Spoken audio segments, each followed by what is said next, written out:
যখন কাজ করবেন পাবেন। দেহ তল্লাশির জন্য বিশেষ পরীক্ষা 24। মনোযোগ, বিশেষ পরীক্ষাগুলো কি বোঝা যাচ্ছে কি? আচ্ছা, আমরা আরেকটু একটু ব্যাকে দেই। আপনারা যে এই যে করোনা ব্যতিরেকে তল্লাশিটা করবেন, আমি যদি প্রশ্ন করি, এই করোনা ব্যতিরেকে তল্লাশির করার আহ, এই যে কখন এটা প্রযোজ্য হবে, কেউ একটু বলতে পারেন যে করোনা ব্যতিরেকে তল্লাশি আমরা কখন করি? একটু কে বলবেন? এটা একটা কমন সেন্স, মানে বেসিক একটা কোশ্চেন, যে আমরা আমরা তো সবসময় আমাদের তো ক্ষমতা, যে কোনো সময় আমরা তল্লাশি করতে যদি পারি। যদি এখন এটা স্যার আদালতে জানানোর মতো পর্যাপ্ত সময় না থাকে এবং জানাইতে গেলে যদি সেই মাদক বা আমরা যে উদ্দেশ্যে তল্লাশি করব সেটা সরে যেতে পারে বা লুকায় যেতে পারে, অথবা আহ, আমার যে দায়িত্ব সেটা আমি সঠিকভাবে পালন করতে পারবো না হয়তো, আচ্ছা, এটা একটা এরকম সুন্দর যদি একটা, মনে হয় হ্যাঁ হ্যাঁ, তাহলে ঠিক আছে। আদালতের এই তো। অনুমতি ছাড়াই সেটা তল্লাশি করতে পারবো, গুড। তাহলে এটা আরেকটু অ্যাড করে দিই, এটা একটা পয়েন্ট। এটা একটা পয়েন্ট, দুইটা পয়েন্টের ভিতরে আরেকটা বলেছে। আরেকটা পয়েন্ট হচ্ছে যে এই যে আপনার এই যে এখানে লেখা দেখেন, কোনো মাদক দ্রব্য অপরাধ কোনো স্থানে সংঘটিত হয়েছে বা অথবা হওয়ার আশঙ্কা রয়েছে, এটা একটা যেটা বলো এটা তো কিন্তু তার সঠিক। এটা বলছে সে হচ্ছে 23-এর দুইটা বলে ফেলছে। এই যে দুই, যে সূর্যাস্ত সূর্যের মধ্যে যদি সে এটা তল্লাশি পরিচালনা না করি, তাহলে আমার এই যে যেখানে মাদক দ্রব্যটা আসছে বা বাজেয়াপ্ত বস্তুগুলো রয়েছে, তাহলে এগুলো কি করবে? লুপ্ত হয়ে ফেলতে পারে, হারায় ফেলতে পারে, বা ধ্বংস হয়ে ফেলতে পারে, অপরাধী পালায় যেতে পারে। এটা একটা। আরেকটা বিষয় হচ্ছে যে আমরা সবসময় এটার উপরে কাজ করি, যে যেখানে কোনো অপরাধ অসংগঠিত হয়েছে তো হয়েছেই, কিন্তু মাদকদ্রব্য এই যে অপরাধ হওয়ার আশঙ্কা রয়েছে, এই কথাগুলো নিবেন। এই কথাগুলো গাইডও ভাবে নাই, অনেকে যাদের মতো মতো লিখে দিচ্ছে, কিন্তু কিছু কিছু ভাষাগত দিক থেকে একটু নিবেন মেন বই থেকে। আচ্ছা, তাহলে আমরা যেটা আলোচনা করতেছিলাম সেটা হচ্ছে, আমরা 24-এ যেটা ক্লিয়ার করেছে দেহ তল্লাশির জন্য বিশেষ পরীক্ষা 24। তাহলে এখানে কিন্তু রয়েছে যে যিনি দেহ তল্লাশি পরিচালনা কোনো অফিসার যিনি তল্লাশি পরিচালনা করলেন, অথবা এখানে রফিক করুক আমি করি যেই করবেন না কেন, যিনি করবেন এর তদন্ত, বলছে কোনো তদন্ত অথবা তল্লাশি পরিচালনাকালে কোনো অফিসার যদি মনে হয় বিশেষ সবসময় বিশ্বাস করা যুক্তিসঙ্গত যথেষ্ট কারণ থাকে, সেই ক্ষেত্রে কি করবে? যে মনে করে কোনো শরীরে, কোনো ব্যক্তির শরীরে অঙ্গ প্রত্যঙ্গে মাদক দ্রব্য লুকিয়ে রেখেছেন, তাহলে কি করবে? এটাও একটা বিশ্বাস করি, যেন বিলিভ থাকতে হবে যে হ্যাঁ আসলে লুকিয়ে রয়েছে। আমি অনেক সময় প্র্যাকটিক্যাল পাইছি, চেকপোস্ট ডিউটি করার আসলে আমার সামনে এসে পড়ছিল একজন, সে আপনার বাড্ডা এলাকা থেকে একজনের চেন মুখে খেয়ে ফেলছিল। মানে এগুলো খুবই টেকনিক্যালি তারা হ্যান্ডেল করে, মুখ চেনটা টান দিয়ে মুখের গিলে খেয়ে ফেলছিল, তারা পারে। কিন্তু উনি এসে ক্লেম করলো, যাকে এটা নিয়ে অনেক একদিন আলোচনা করবো না, এটা ক্লাস শেষ হয়ে যাবে, দরকার নেই। এরকম অনেক কিছু হয়। তারা যারা এরকম করে মাদক শরীরের অঙ্গ প্রত্যঙ্গে লুকিয়ে রাখার মতো, অনেক সময় তারা পেট কেটে বা যে কোনো ভাবে তারা বিভিন্ন ওয়েতে রাখে, বিভিন্ন জায়গা রয়েছে।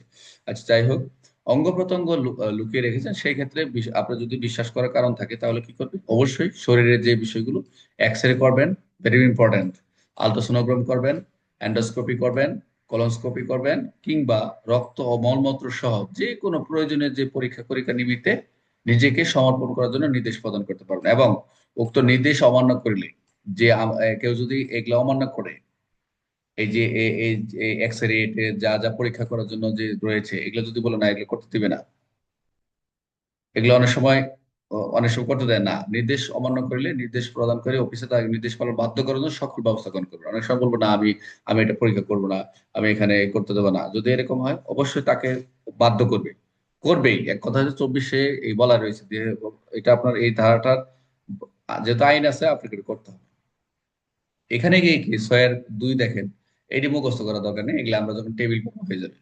বলছে যে যদি পরীক্ষা নিরীক্ষা করার পর যদি অঙ্গ প্রত্যঙ্গে যদি কোনো মাদক দ্রব্যের উপস্থিতি শনাক্ত হয়, যদি শনাক্ত হয়েই থাকে, তাহলে প্রযোজ্য ক্ষেত্রে বলছে 36-এর সারণীর 6 থেকে 11, 13 থেকে 20 অনুযায়ী দণ্ডিত মাদক দ্রব্য গ্রেপ্তার করা যাবে। তাও একটু রিডিং করে নিন, আমরা তো এটা অনেকবার পড়া হবে, মিনিমাম এই লাইনটা মিনিমাম 200 বার পড়া হবে পরীক্ষার আগ পর্যন্ত। যে যদি শুধু এই অঙ্গ প্রত্যঙ্গে যদি মাদক দ্রব্যের উপস্থিতি শনাক্ত হয়, তাহলে 36 সারণীর 6 থেকে 11, 13 থেকে 20 অনুযায়ী দণ্ডিত যে মাদক দ্রব্য অপরাধের জন্য গ্রেপ্তার, তাকে তাকে কিন্তু গ্রেপ্তার দেখাবেন।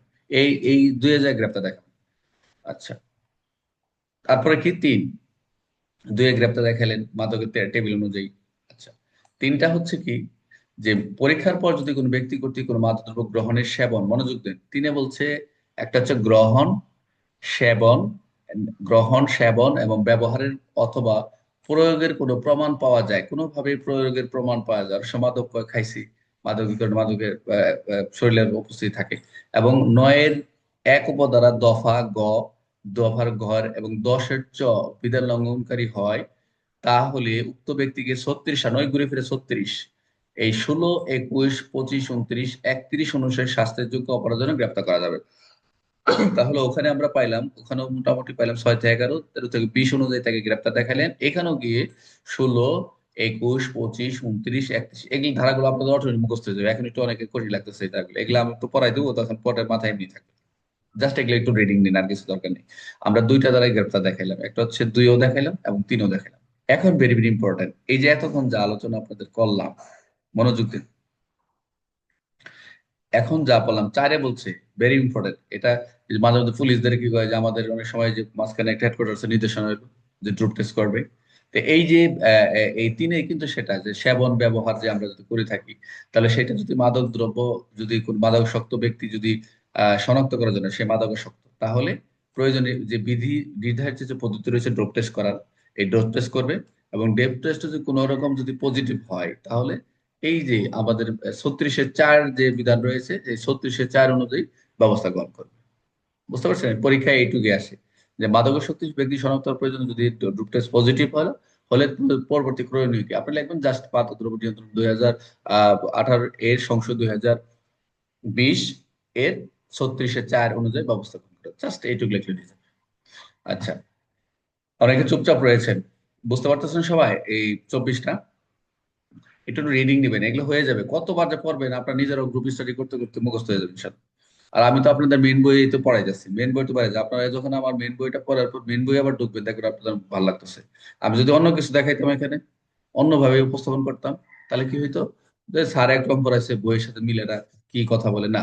আমি সবসময় একঘেয়েমি, মানে আপনাদের মেন বইটা থাকলে আপনার অ্যাটেনশনটা মেন বই থাকবে, এবং আপনাদের সবচেয়ে উপকার হবে যেটা হচ্ছে পরীক্ষা হলে গিয়ে এমসিকিউর কোনো টেনশন করা লাগবে না, কারণ হচ্ছে মেন বইটা আপনাকে ধরাই দিচ্ছি।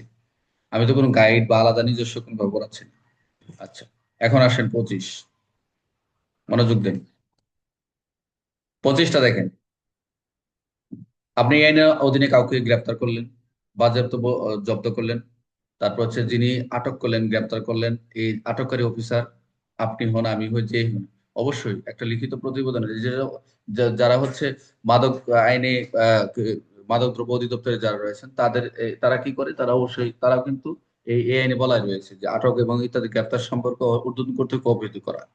যদি আপনি কোনো প্রশ্ন, এরকমই প্রশ্ন আসে কোনো ঘটনা কেন্দ্রিক, তখন কিন্তু এই সেকশনটা লাগাইতে হবে যে আপনি যে জব্দ করলেন, আটক করলেন, গ্রেপ্তার করলেন, এই জব্দ গ্রেপ্তার আটক করার ক্ষেত্রে আপনার ঊর্ধ্বতন কর্তৃপক্ষকে জানাবেন এই 25 ধারা, অবহিত করেন জাস্ট।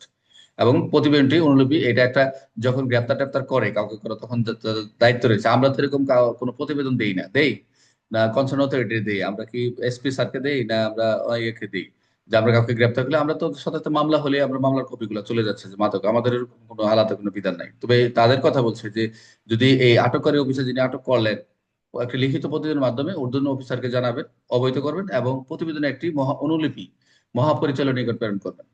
এটা হলো তারা অনুসরণ করে। কিন্তু আমাদের ক্ষেত্রে কিন্তু আমরা কোনো অনুলিপি কোথাও, আমরা আমরা মামলা হলেই আমাদের চলে যাচ্ছে। মামলা হলে যে সংশ্লিষ্ট যে সকল অফিসে কার্য আদালতে, অর্থাৎ আহ, যে সকল সংশ্লিষ্ট কানেক্টেড যে সকল বিষয় রয়েছে, এজাহার যে সকল যে স্থানে যায় সেখানে কিন্তু প্রেরণ করি। তো এটার কোনো আলাদা কোনো নেই। তবে তো আপনার যদি পরীক্ষায় প্রশ্ন আসে এই 25টা কোন ক্ষেত্রে ইউজ করবেন, অনেকের একটা মনে প্রশ্ন থেকে যায়। প্রশ্নের ধরন অনুযায়ী আপনি সেট করবেন। যদি শুধু মাদকের থেকেই যে মাদকের কার্যক্রমের সাথে সংশ্লিষ্ট হয়, তখন আপনি লিখবেন যে বিষয়টি গ্রেপ্তার আটককারী অফিসার হিসাবে ঊর্ধ্বতন কর্তৃপক্ষকে জানাবো, জাস্ট এটুকু লিখলে মার্ক দিয়ে দিবে, কোনো সমস্যা নেই। এটা আমি বলে দিব, আমি প্রশ্নের একটা উত্তর রেডি করতেছি, এটা দিয়ে বলে দিব যে এই আইনে আপনারা বুঝবেন যে এটা এখানে সেট হবে। এইটুকু বুঝতে পারছেন তো সবাই?